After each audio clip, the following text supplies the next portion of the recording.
Mes chers amis, première semaine du Parlement européen, ici, à Strasbourg.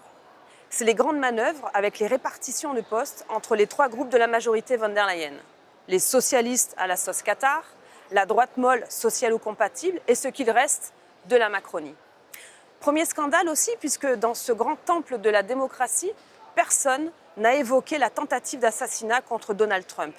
Et je remercie d'ailleurs les anges qui lui ont fait tourner la tête. Nous l'avons demandé, mais cette majorité Macron-von der Leyen n'a pas trouvé une minute dans l'agenda vide de la semaine pour déplorer cette attaque ignoble contre l'ancien président américain, contre un candidat à l'élection de 2024 et pour lui envoyer un message de soutien. Un attentat contre la démocratie dans le pays le plus puissant du monde. C'est la moralité à géométrie variable. Elon Musk a annoncé son plein soutien à Donald Trump et ça tombe bien puisque Bruxelles veut aussi s'occuper de son cas.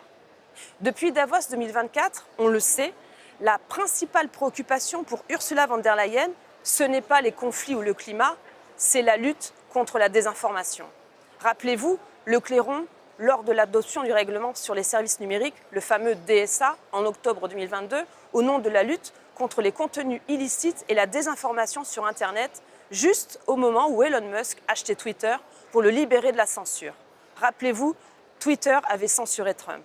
Eh bien, 1 an et demi plus tard, ce 12 juillet, au lieu de l'expédier des affaires courantes, au nom du DSA, le demi-commissaire sénégalo-français Thierry Breton et sa chef, la danoise Margaret Vestager, ont menacé juridiquement Elon Musk et sa société X, donc ex-Twitter, d'amendes pouvant aller jusqu'à 6% de son chiffre d'affaires pour des motifs insipides. Par exemple, que son registre des publicités serait déficient ou que ce réseau social induirait les utilisateurs en erreur puisque n'importe qui peut s'abonner pour obtenir le statut vérifié.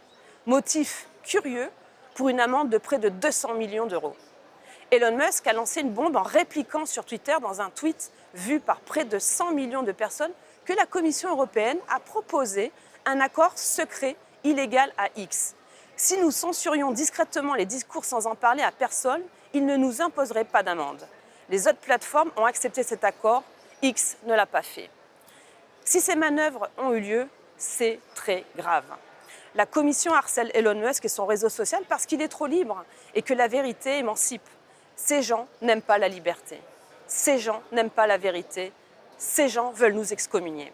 C'est pourquoi je voterai contre la reconduction d'Ursula von der Leyen demain matin. Nous ne voulons pas de l'hypnotiseur Pfizer en Europe ni de ses joueurs de flûte.